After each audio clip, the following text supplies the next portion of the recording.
Welcome to another edition of OK Boomer, the podcast brought to you by our friends over at the Inked Marketing Team. I'm Will. And this is Thomas. And we're back at the virtual rack this week. We are checking out the very first appearance of the Parasites.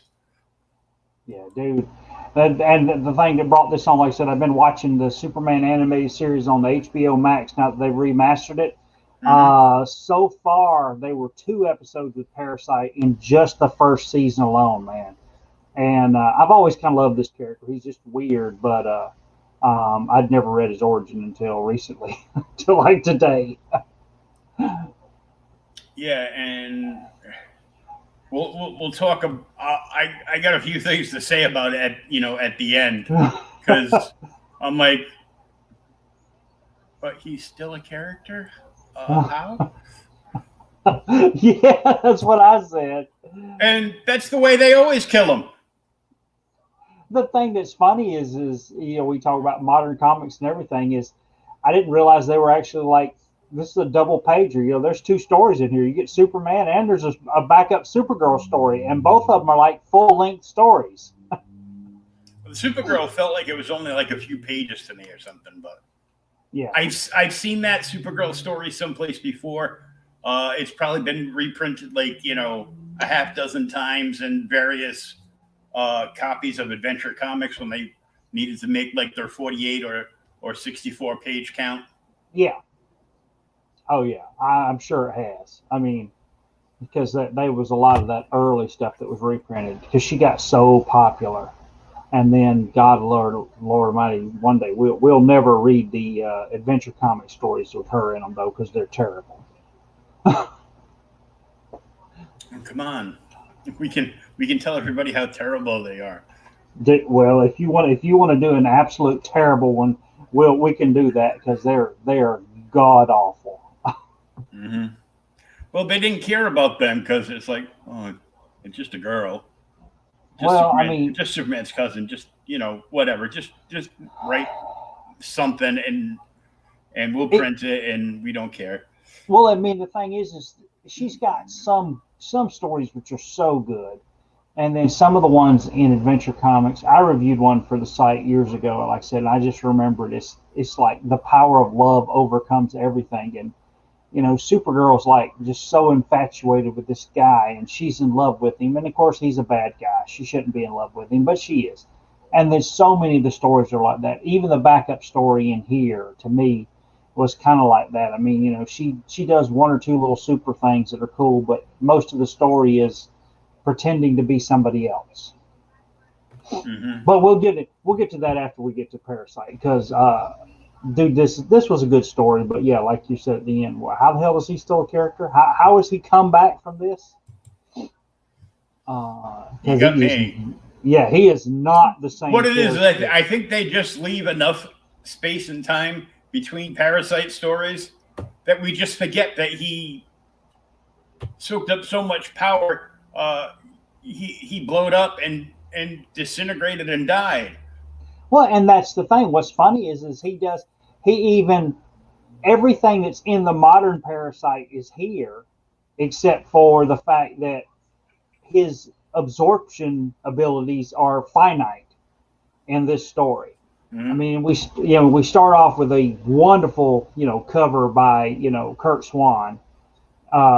And I even told my kid, I said, look at this, back in the day, a lot of the Superman stories, especially in the Silver Age, are always Superman trying to, make sure that Lois doesn't find out he's Superman, or their alternate history stories, Superman has a kid with Lois, or, adventure to the super submarine or some stupid crap like that. And this is an actual super villain story.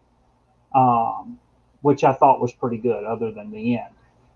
But yeah, Action Comics 340, presenting the most dangerous villain Superman's ever faced, the power of the Parasite. He feeds on living energy. He's not the brightest bulb in the. Well, no, but he gets smarter because he not only absorbs, people's energy, but he absorbs like their brain power. Yeah, he starts absorbing their brain power. Yes, which is cool. And this story, for those who don't know, was from 66, wasn't it? Yep, August 66. Long before either of us. Yes. Even though at times we both look 66. At times I feel 66. And of course, this cool classic thing they always do. Story opens up and got a big old splash page. Kurt Swan, the power of the parasite. They basically say the same thing on the that it does on the cover, and there's Superman. Great planets. He's right. I can feel myself weakening already as the parasites sucking his superpowers into his body. Mm-hmm. But this little scene is from 10 pages from now, and it opens up, literally the very first page of the real story. Superman's at he's at a government lab. We're going to assume this is Star Labs, but it says atomic project at a government lab. And he's in there doing super science experiments without a radiation suit or anything else. And everybody's in sheer awe about the fact that radiation would kill any normal person, but Superman manages to do it and clean up. But his body absorbs radiation, as we know. So. Oh yeah, but until that story that he dies of cancer, but that's many years from this point. These are elements that he found out in space, and he brought them back so they could run tests on them to see if there was something there that that the wholesome government could use to make something better to kill you with. Exactly. And but the thing is, at least he brought the elements back, and he's cool enough to do his own damn super experiments, and then he cleans up, puts everything in the atomic waste container. And of course, like most villains in comics, he's our villain is Mr. Jensen there, who is a regular maintenance guy. He just cleans up and that kind of stuff, and he gets screamed at, and he's bullied by everybody. Yeah, and he heard a rumor that sometimes they move the payroll around in a radioactive container, so nobody would know. Yeah. I mean, look, dude, whoever fed you that line of crap, it was a big line of crap. You shouldn't have believed it. They never put payroll in a thing that they marked danger radioactive elements. Well, like Nike would, because that would poison all their workers, and they could they could die, and they could bring in a whole bunch of new workers, because they've got all those internment camps in China waiting to bring people in. Oh God, dude, and the thing is poor Jensen, who's gonna, he's thinking this is really money. It's not the fact that he was just standing right there and watched Superman put all these radioactive chemicals in here. He's like, no, I'm gonna open it up and look, and if it's radiation, I'll close it real quick, and everything will be okay. And then, it's radiation. yeah, dummy, this is not a good idea. So there in our bottom panel, for those who can't see, he's fixing to open the radioactive container that says "Do not open." And of course, there's a reason it said "Do not open." Whoosh! Yeah, dude, it peels his freaking skin right off. Yeah, he peels his skin off, takes his eyeballs with him. Yeah. He's got nothing but muscle sockets left, and it's how does he see? Yeah, we'll just have to. We don't know that he can't smell, he can't hear, he barely can talk. Yeah, it pretty much frags him. He looks like a purple Hulk in the current Hulk series. If you're reading the current Hulk series, which is great, by the way. Yeah. The radiation is so bad. They probably left his eyeballs in, and the editor looked at it and goes, "Oh man, even for 1960s, this looks stupid. Take the eyes out. Just leave him like that. It looks kind of cool. And it does kind of look cool, you know? Oh, yeah. It's a great, I mean, it's as simple as design as it is. It's a great design for a character. And, he falls under those categories. Who was it? I can't remember what creator said it. There's like 5 colors that you always can tell who's a supervillain. It's like green, purple, was it green, purple, and I don't think it's red, but green and purple were 2 of the big ones I always remember. If you see those colors, you know that's the bad guy. And he's just purple with a white shirt. So he gets fragged in the top panel, falls down, and apparently the guy that was just ordering him around, the top scientist, wasn't far away and sees him fall, and he's like runs over there to him. He's like, "Jensen, are you all right? Why'd you open that damn radioactive container?" And then runs into a room that's soaked with radiation and touches the guy that's now has radiation poisoning. Yeah. And then, of course, this is the parasite, so this is where we get to learn his powers. When he touches him to try and see if he's all right, he starts to lose his strength. So Jensen's getting stronger, even though he's got radioactive now. And he's starting to get smarter, as we were just talking about. And he's like, oh, my God, the scientist is losing all of his strength, and I'm getting stronger, and I'm getting his brain power, too. So I'm as smart as he is. So he knows what the heck's going on. Well, he's not that smart because he ran into a room filled with radiation and touched something without a suit. Without a suit, exactly. So how smart really is this scientist? We're going to say maybe he just had a momentary lapse of reason. Well, that's a great Floyd reference though. And I'm thinking, maybe this guy is, a scientist from like, a junior college. Junior college. This is the community college scientist. Yeah, this is the community college scientist. He's only been in school for 3 months. Yeah. Star Labs employees talked his way into a job at a government lab. Said some big words off the periodical chart and got a job. He's our tax break. It's like, well, we don't have enough white guys working here.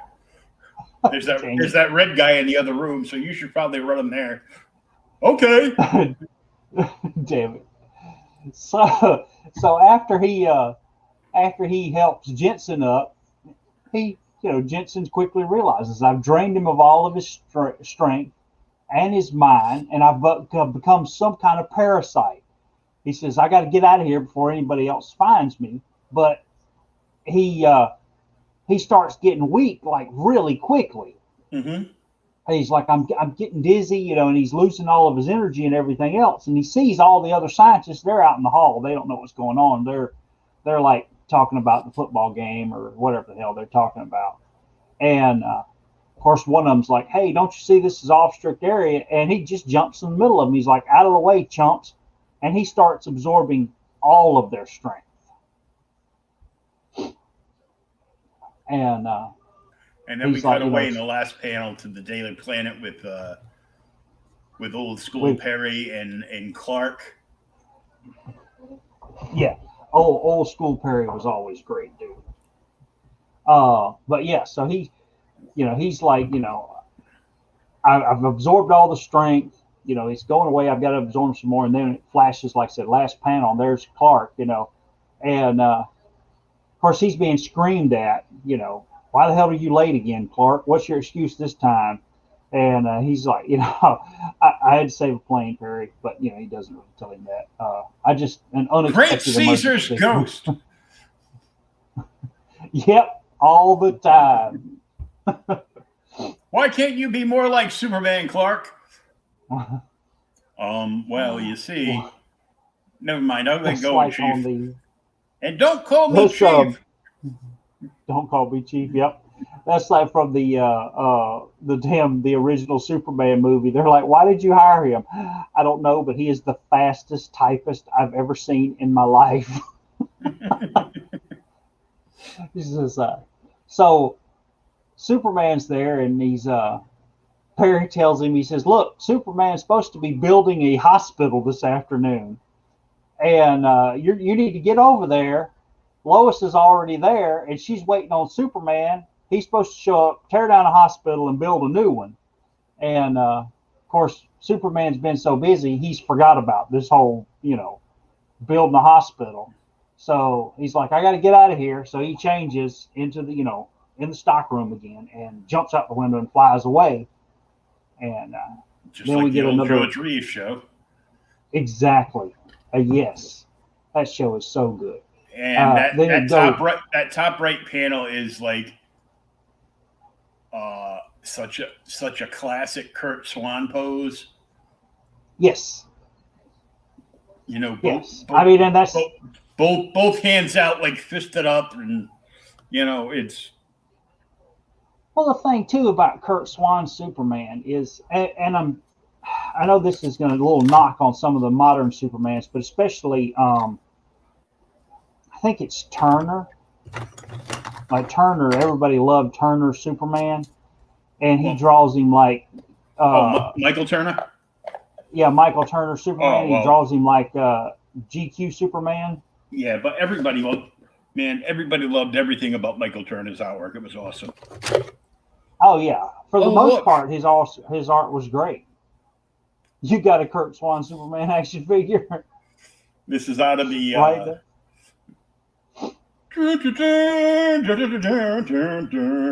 This is like I've got a Boba Fett one the same way. There's like a little knob on his chin because Superman likes to take it on the chin, and it balances on. Oh, it's one of those that balance on the building. Yeah, on the Daily Planet. Whoop! No taking a dive. This isn't a boxing match.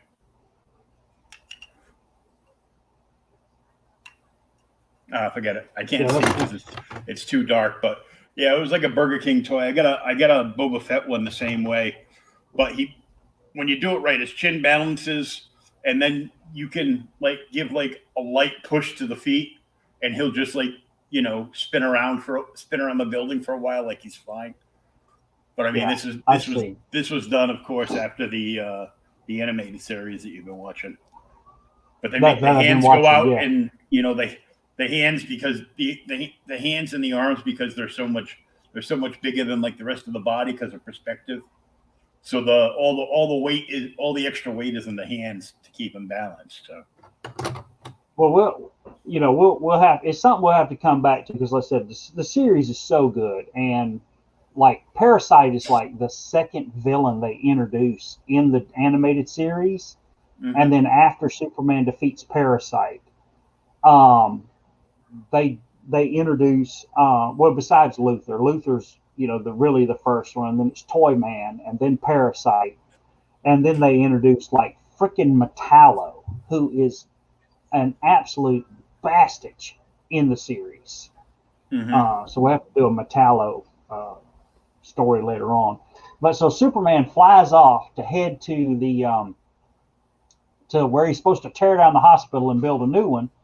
And lo and behold, it flashes, like I said, it flashes back to Jensen's room, who he's lost a lot of his strength now. He's made it back home from the the atomic laboratory, and he's like getting all weak and stuff in the room. He's like, what am I going to do? And all of a sudden he feels stronger, and he sees Superman flying by.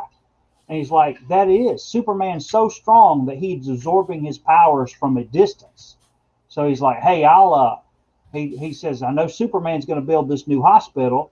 I'll head down there, and while he's building the hospital, I'll absorb all of his power and, in disguise, and nobody will know it.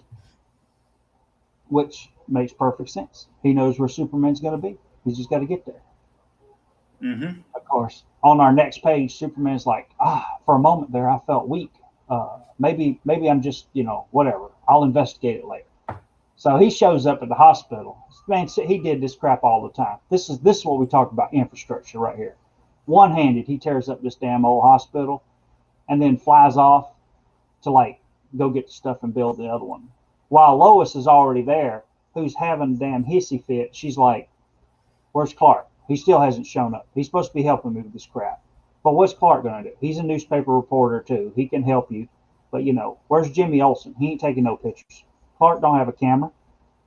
Anyway, so he while she's mad at that, Superman tears up the building, flies off and gets the parts, and comes back.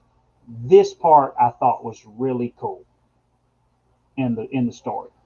When Superman where Clark shows up for a minute because he's trying to make sure that he securely gives his secret identity an alibi, an appearance, Parasite's looking for Superman. He's like, "Where's he at? Where's he at?" And all of a sudden he starts getting strong. So he's like, "I know Superman's got to be here somewhere because I'm absorbing all his energy, but who is he? Because I don't see him."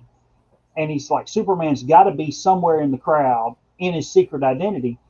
And as Parasite gets closer to Lois and Clark, Clark's like visibly sick. Lois is like, "Are you all right? What's wrong with you?" And Parasite's like, "Hey, the reporter who's, slumping over there, the one called Clark, he's got to be Superman." Mm-hmm. Now, if they had put glasses as part of Parasite's disguise on him, I would have lost my shit, because he's basically wearing a green version of Clark's costume. Like, if Clark isn't just there in if it's like colder weather, Clark's got a trench coat on like that. Yeah, always. So they basically dressed him up like Clark Kent, minus the glasses. I'm like, oh man, I almost want to get a copy of this and draw glasses onto Parasite in every frame. But now here's the thing: you think about that though. You could say that, but now this is also, you remember 66, they had the straight, this is that, I don't want to say it, but all the main comic book companies at this time are taking the whole Wally Wood approach to comic book art. If it works, don't break it. Mm-hmm. I mean, this is a Phantom Stranger, he could be Phantom Stranger, just draw the white eyes in him. Mm-hmm. He's got the Phantom Stranger's outfit on, only, his is blue and black. But yeah, that same kind of, every main character has that same. I mean, this dude's got the same. Or wait, the very last panel on this page. Nope, that's not the Parasite. That's the Question. Yeah, well, but God, when did Question come out? Was it before or after this? Question wasn't in DC. He was still in Charlton. Yeah, but I'm trying to remember when he come out. Oh, Question was created many years before this. He was around like in the 50s. Not the Question. Phantom Stranger was. Question's a Ditka character. The Question's a Ditko character. The Phantom Stranger was around in the 50s, but not the Question. I think the Question was like early 60s, like late 50s, early 60s. But the Question wasn't in, DC or Marvel. It was in like His first appearances in Charlton Blue Beetle #1 Volume 2. Yeah, I know. I have it. Yeah, I got it in there too. But yeah, I can't remember what year. We'll have to look it up. Well, that's another character. I have it, but I have like 2 or 3 reprints of the actual one. I don't think I actually have the real one. So, all right. So on a thing, so Parasite realizes that Clark Kent is Superman. And then he decides he's going to change my plans. I'm not attacking Superman here in front of everybody. I'm going to leave. And then I'm going to go commit a bunch of crimes and bring Superman to me. And then I'm going to kind of hold his secret identity hostage and, feed off of his powers. So he leaves. And as he leaves and starts getting away, Superman starts to feel better. And after he starts to feel better, a little bit later, Clark disappears and Superman makes a reappearance, and it's still in a weakened state. And even weakened, he's able to build the hospital, and he builds this damn hospital in like, I don't know, like 20 minutes or something. So, he's faster than the Chinese throwing up a hospital. He throws this sucker up in 20 minutes. Yeah, it's going to fall down any second, but it's okay. Hey, look, we're going to hope it doesn't. And so he's there, and everybody's like, hey, thanks, for building the hospital, Superman. And, Superman hears something. The guy's like, what's going on? He's like, on a police radio, there's a crime, one-man crime spree downtown, so I got to head off. So he flies off to go there, and when he gets there, Parasite is robbing a bank. And he's like, torn the bank vault off, and he's got all the money. And here comes Superman flying down. And of course, the closer he gets to this Parasite, because in the modern Parasite, he's actually got to touch you to absorb your powers. Yeah. In this one, he's able to. I guess the stronger you are, the closer or the farther away he can start drawing your powers from you. So as soon as Superman gets there, he starts sucking his powers up, and of course he rips off his trench coat, and he's like, made himself. He does the Hulk Hogan, and he's ready to throw down. Yeah, and he's like, I've got a super suit and everything, and all this. So he rips his trench coat off and goes over, and he's like, I'm going to beat you up, and, I'm going to have all your powers, and, you'll have to remember me forever. And of course, Superman's, great Scott, he's sapping my energy and attacking me with my own power. And, I've got to get up and fight back. But he pretty much lays Superman out. I mean, he beats the pants off Superman. It's terrible. he's like beating the tar out of him, because Superman's like, how's he hitting me so hard? Oh yeah, that's right, he's got all your energy, stupid. And he keeps getting stronger. Yeah. So he keeps he keeps beating him and everything, and Superman still, even though he's weakened, he still keeps getting up. And Parasite's absorbed so much energy at this point that like everybody around him has passed out.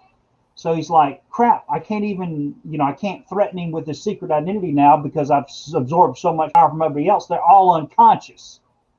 So, what do I do? And of course, here comes Lois Lane, who drives up when she shouldn't be driving up, and sees Superman getting beat up. And, the Parasite's like, oh, it's that girl reporter. I'll go get her and use her as a hostage. And of course, as soon as Superman sees that, he musters enough strength to like grab Lois and fly up to the top of a building and get a little bit outside of Parasite's range. The last panel's last panel on the left, that one arm's a little weird. Yeah. Superman. Yeah, it's almost like he's giving Superman the finger. Come on back, buddy. But he couldn't draw the finger then. So Superman and Lois are up there, and she's like, Superman's like, I got to go back down there, and she's like, you can't. He'll kill you. You're not strong enough. But I've got to. So Superman, manages to muster up enough strength, and he goes to fly down there to fight Parasite again, and he's going to zap him with his heat vision. And Parasite has actually absorbed his heat vision. Because, he's a sponge, and, he shot the heat vision right back at him. Yeah. He does. He heat visions him, and he starts wailing into him again. Knocks him through the wall. Knocks him through the wall. Superman keeps getting up, and Parasite's like, oh my God, I've absorbed all of his energy, and he won't stay down. So, but now Superman starts to run away, and Parasite's like, hey, running away, ain't going to do you good. And he just throws a damn car at him, and he keeps, just pounding on him. Superman finally manages, he realizes, God, if I don't get away, I'm going to die. And Parasite, gets to him. He's like, I'm going to not, I'm going to kill him with this punch or whatever.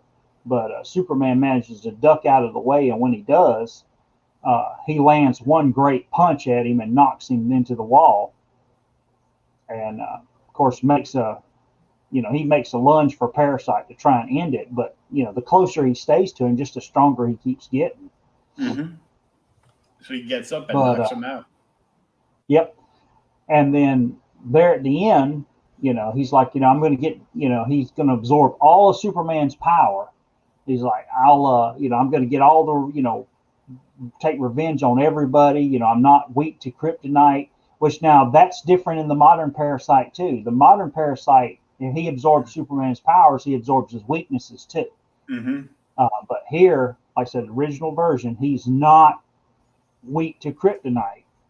And he's like, I'm going to rob Fort Knox, Bank of England. I'm going to be the super villain and everything. And he's starting to absorb Superman's secrets, his eyes and everything else. And then all of a sudden, he's like, I got to get away from him. I got to run away from Superman. But before he has a chance to run away, he freaking explodes. Mm-hmm. So, and this is what we were kind of talking about at the beginning.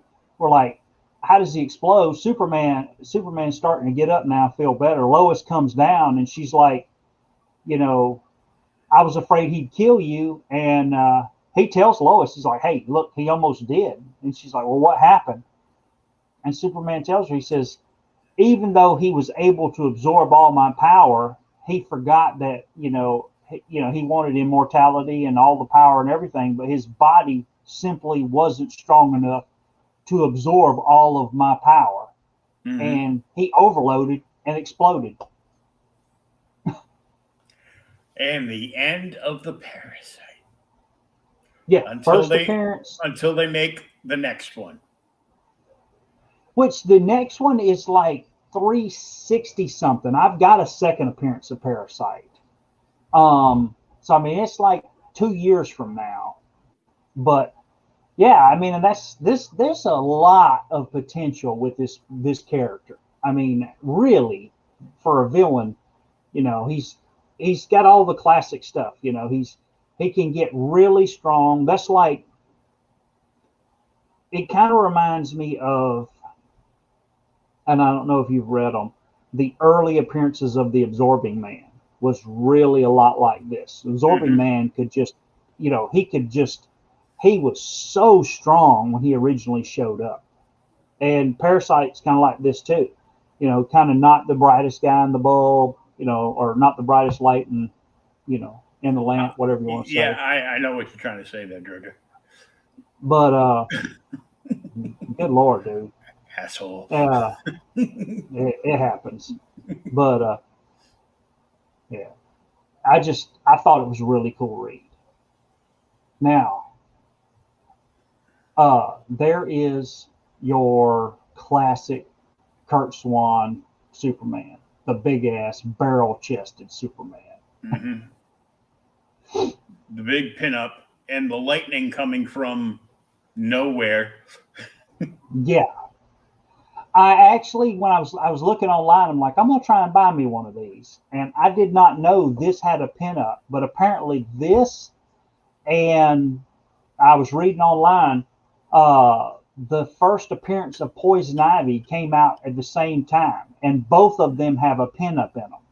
That everybody took off and hang on their wall. Yeah, the pinups are out of them. They're like, even including includes the pinup. I'm like, really?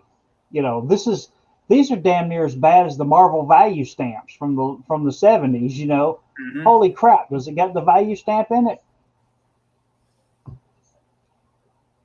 But yeah, so there's our pinup. And now we get our second story in the issue, which is Supergirl. We got these two guys who are trying to discover who Supergirl really is. Poor Linda Danvers. This is still, Supergirl showed up, what? The Action 252, wasn't it? Something like So that. this is like, oh my God, dude, this is like 8 years after she showed up, and she's still stuck. So here it is. The story opens. These two guys are trying to figure out who Supergirl is, and they've narrowed it down to these 5 girls that all go to the Midville, that were part of the Midville orphanage, that have apparently grown up and got away from the orphanages and now has regular jobs. But every so many years, the lady that runs the Midville orphanage invites select people back. Mrs. Hart invites people back to the orphanage so they can all come and hang out and whatever. Why you would want to go back to an orphanage after you got away from it, I don't understand that, but this is a different time and a different comic book. Maybe trying to give the kids that are stuck there, hope that they'll get out one day. I don't know, but this doesn't sound like a good idea to me. I know it sucks that you're in here, but luckily I was a cute child and they adopted me. Yeah, they adopted me. You've got no chance, you ugly fuck. yeah, you ugly ones are just you're crap out of luck. You're not going to go anywhere. Mm-mm. So they come back, and Miss Hart goes, hey, I'm so glad. And then, of course, all these people who show up are like, not only did the people who got out of the orphanages do pretty good for themselves, they're all like world famous models and, scientists and, TV personalities and all this other crap. So they're showing back up. One's in this giant limo. This guy comes flying in a helicopter. There's another guy that comes in as a doctor, and he's like, oh, yeah, Superman's going to give me a flyback, to the dentist convention later on. And, we're all, here. And, of course, Linda Danvers, I didn't realize this at the time. Apparently, she won Miss Universe, like, the year before. So, like, Supergirl was Miss Universe. Okay. Well, at least the title would make sense then. Yeah, because she's not an Earthling. You're right. Actually, Kryptonian. Even though Krypton's not there anymore, she's out there representing the race. And so the guy shows up, and they start handing out all these Supergirl bracelets to everybody. And, of course, Linda takes one, and everybody's got one. And then we find out as this doctor gets back to the room, all the Supergirl bracelets have microphones in them. And he's got a shortwave radio where he can listen to all their conversations, because he's going to find out who Supergirl is, because it's obviously one of these 5 people that come from this orphanage. And then, like, after they rest for a little bit, they go out there, and they all go to this barbecue. So they're out talking, and they got the spread, they got the bread and all that, and they're cooking. And lo and behold, there's a fire. Astronaut. Yeah, well, the fire's in the barbecue, but there's an astronaut on the moon, and he starts getting into trouble. And they're like, "Oh my God, what are we going to do?" And so he's there, and he can't use his compressed jet air to get back into the spaceship. So she's Supergirl's Superman's away, so that she's like, it leaves it up to me, and I'll need cover.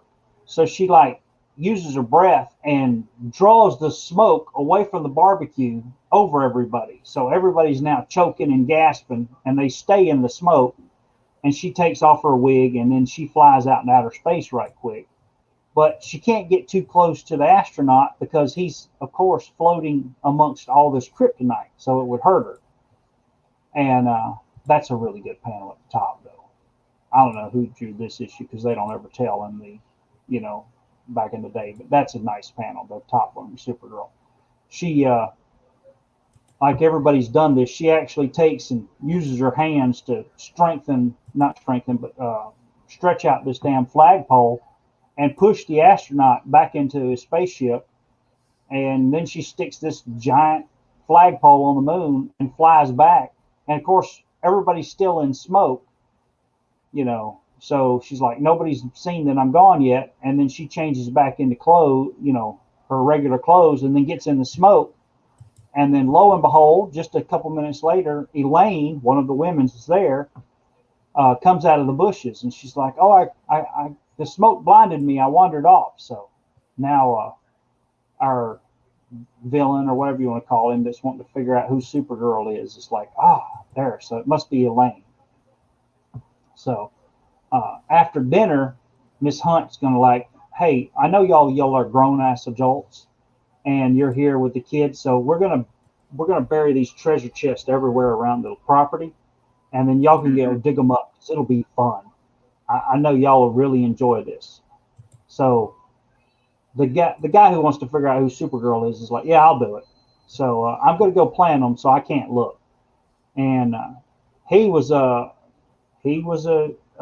orphan at the orphanage years ago, which he knows not far from the actual orphanage back in the woods is a big old pool of quicksand. So he's like, "I'm gonna throw one of these treasure chests in the quicksand, and then follow. I'm gonna make sure that Elaine gets the clue to go to it, so that when she gets there, she'll either fly out as Supergirl, or if she's not Supergirl, I'll rescue her." And of course, she goes straight to the quicksand, and she's sinking. And her little compadre runs and gets help from Linda, who changes into Supergirl right quick and runs and saves her. So now they're like, okay, it's not Elaine, so it's either got to be, it's got to be one of the other girls. And they do some quick thinking, and they're like, so it's either Linda or it's Janice, because we were watching all the other girls. So Supergirl uses her telescopic vision and her super hearing to find out that the two men are actually trying to figure out who Supergirl is. So she decides she's going to rush in there, and because they're going to compare her signature, because I don't know why Supergirl's giving out autographs, but apparently she's giving out autographs, and see if they can match the handwriting samples up between either Linda or Janice. So Supergirl runs in there and goes to fake them, which then we find out that Cousin Clark, or Superman, has told her to change her handwriting all the time. So after they go and they examine everything, they discover that they think that Supergirl, who's now forged Janice's signature and everything on here, on these documents, they think Janice is Supergirl. So they confront her, and then they get the little baby away from her, and they get her locked into this air-proof room where they're like, "Hey, we've cut off the air supply, so you can come out anytime you want, or you can stay in there, and and we'll see if you're alive in a couple hours." These guys are not the nicest dudes. No, they make me look good. Yeah. So they're in there, they make you look good. So while they're in there, Janice all of a sudden breaks out of the door, and she's like, "I'm not gonna, why wait now?" So she breaks out of the door, and they're like, "Oh my God, it's it really is Supergirl." And of course she threatens them and everything else. And after she threatens them, we discover that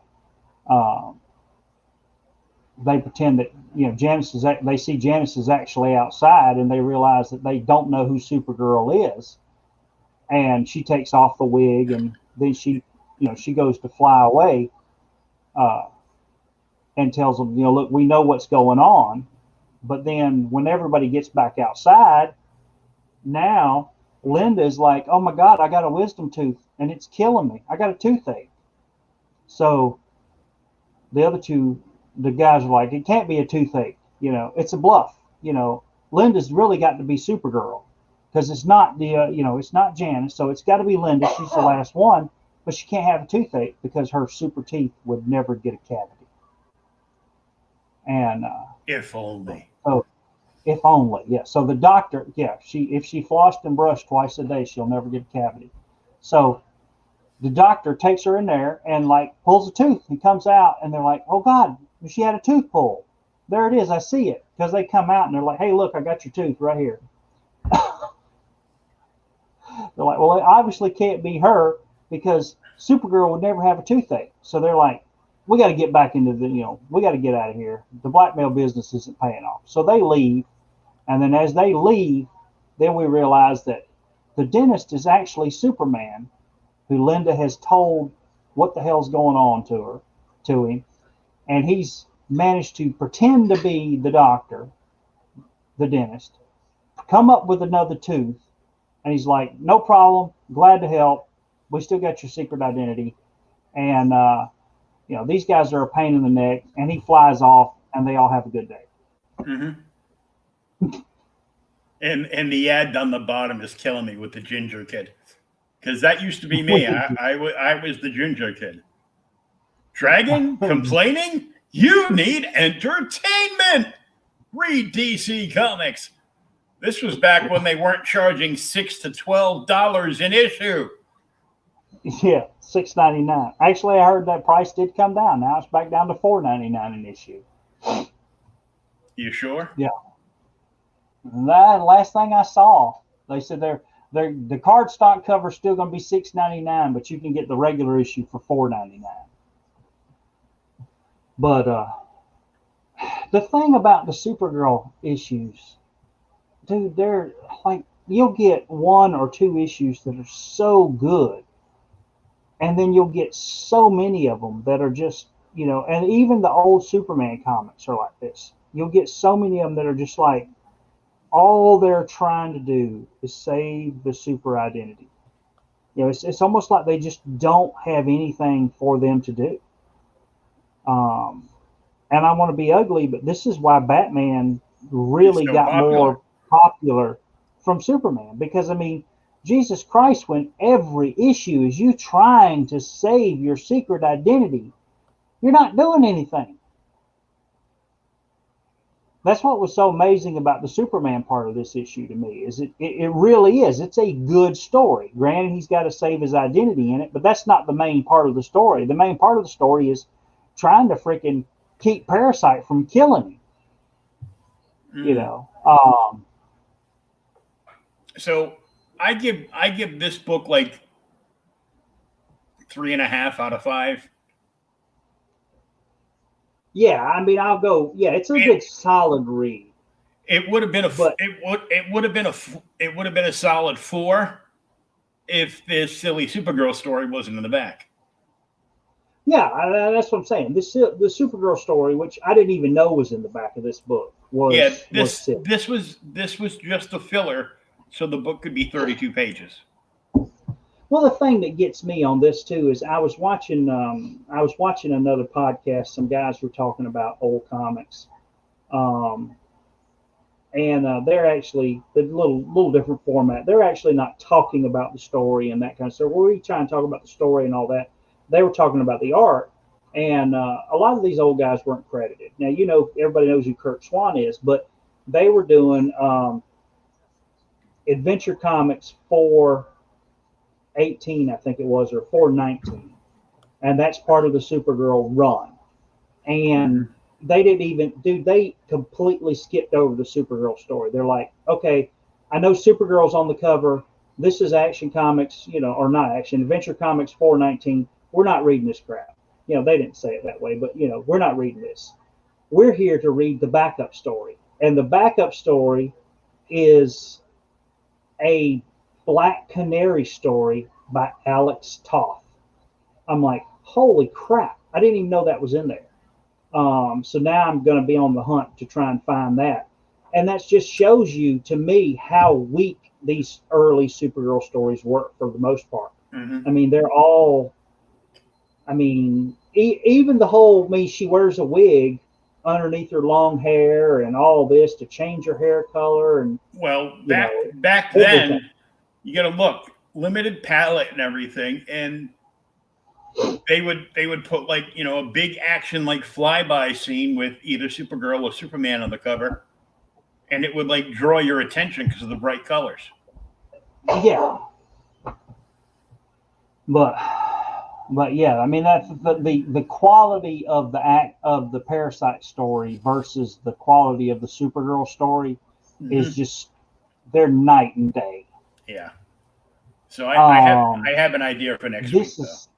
That's the best panel in the whole damn Supergirl part of this story. Mm-hmm. What's the idea for next week? Well, this. Oh. Really? First Man Bat. Dude, I love Man Bat. I almost had a copy of this, and I lost it to a sniper at 4:30 in the morning or something. And it was probably maybe a 3.0, if that. It was complete. It was beat up a little, and of course, somebody went and got Neil to sign the cover. Oh my God! Really? So I had gone as high as 175 on it. Is it going for that much now? I don't know. Well, a good copy, yeah. Oh, it's through the roof. Let me see. Let me look this up quick.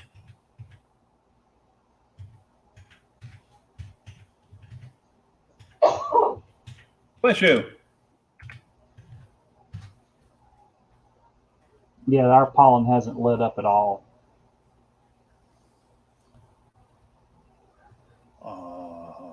You know what's amazing about Neil Adams at this time is Neil did so much cover work, and there's he did the covers for 20 issues of Detective Comics back to back, 20 issues of Batman back to back, and he'd do every 2 issues was him, and the rest of them were whoever else was drawing Batman that month. But the issues that Neil does, I mean, he really is the definitive Batman. There's only 2 copies of Detective 400 on eBay right now, right?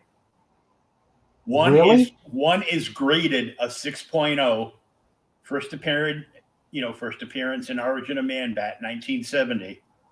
So I mean, I was just born when this book came out. Yeah. So the price is noted as going down right now. One person, they have this on their Etsy store, the 6.0, and they're asking $380 for it.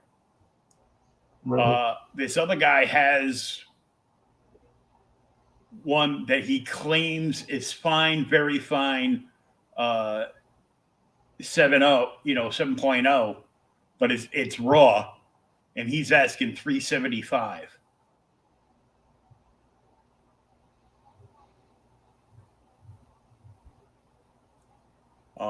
There's no other. One person is selling it for $1.99. He's selling his Nook ebook version from BarnesandNoble.com for $2. I don't think so. So you can buy the digital copy, huh? You can buy it digitally for $2, or you can pretty much read anything that Marvel or DC have just by joining DC's digital thing. Their app that used to have the video on it until they're like, oh no, HBO, and the Marvel Unlimited thing. But it'll cost you it'll cost you basically it'll cost you close to $20 a month for the Marvel, DC, and the Comixology. Sweet. But yeah, that's a great story. I all of the Neil stuff is so good at this time, man. They really did. They saved Batman. Mm-hmm. And I thought this would be a good time to read it because they had that new Black Label Man-Bat story out. Really, I missed that one. I love Man-Bat. Yeah, issue 1 came out about 2 months ago. I scragged that issue 1. I don't think I've gotten anything else out of it, but I don't know because I have like another short box on the way to my house. I'm like, geez, and half of that short box is the entire first run of Mike Grell's John Sable Freelance. Yeah, you told me about that. So I'm like, the right half of the box will be John Sable. The left half of the box will be whatever else I bought. Well, I picked up this the other day, and I had never seen it. And I know you've probably seen it because you read a lot more DC than I do. But it was super cheap. Oh, the New God special. Yeah, first issue New God special. Yeah, because that's just like a reprint thing. I don't know. I hadn't looked at it. I got a Fantastic Four 118 to read. Mm-hmm. It's not bad. I paid $6 for it. I found like half a short box of Fantastic Four. I'm like, I didn't think I collected it for that long. Like, I would start collecting it because everybody goes, oh, it's so good. And then I would start reading it, and I go, this is terrible. And then I would quit it. And then every time I quit FF, it would get good. And every time I would, sign back up for it, it would take a turn for the worse. Take a turn for the worse. Yeah. They are sections of Fantastic Four, really, though. And I'm going to be honest, it's probably going to be after like 370 or 380. Yeah, 400 especially. I'm not even trying to get anything after 400. I'm looking for there's some Mark Waid stories in there that I'm trying to get, and some JMS stories I'm trying to get after. Well, I loved. Oh Lord! And I probably have it's all that pollen from down south making its way up here. I probably have doubles on a lot of them of the B. Art Adams stuff. Oh, let me know. Remember how hot that stuff was when he turned around and goes, okay, well, it's still going to be the Fantastic Four, but none of them are going to be in it. It's going to be Spider-Man, Joe Fix-It Hulk,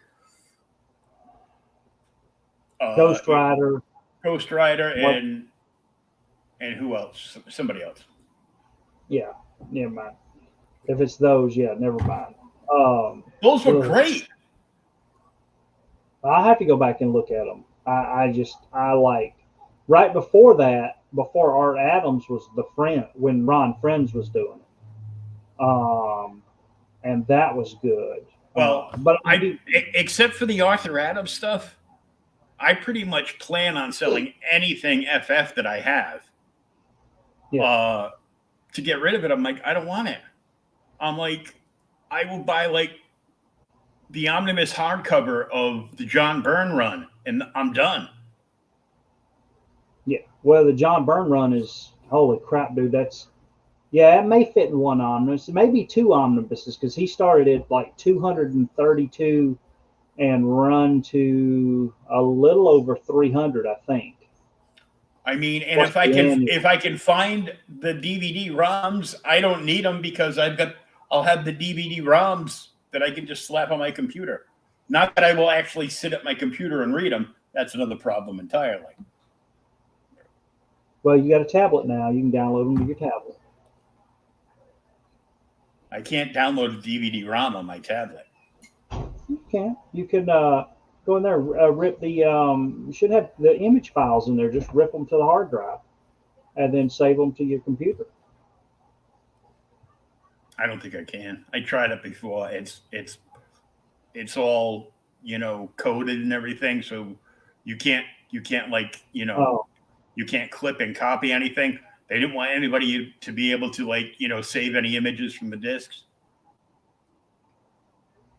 Oh, well, that's kind of sucks. I've got a Hulk one that I was able to do that with. I've got the Star Trek one. It's Star Trek one sitting on my desk, and I'm like, I thought that was a great idea. I go, good. I won't have to buy any comics. There was a Spider-Man one, a Fantastic Four one, a Star Trek one. I go, I don't have to buy any comics. I can just read them off my computer. And then I realized, I hate sitting at my computer. Yeah, I mean that's one of the reasons why I wanted a tablet to read comics from the tablet. That way I could, sit on the couch and, whatever, as opposed to sitting at a chair all the time and reading them. Yeah. Huh. But all right, everybody. But yeah, we will be back next week with the first appearance of Man Bat in Detective Comics 400. Until then, peace, love, and read some comic books, would you?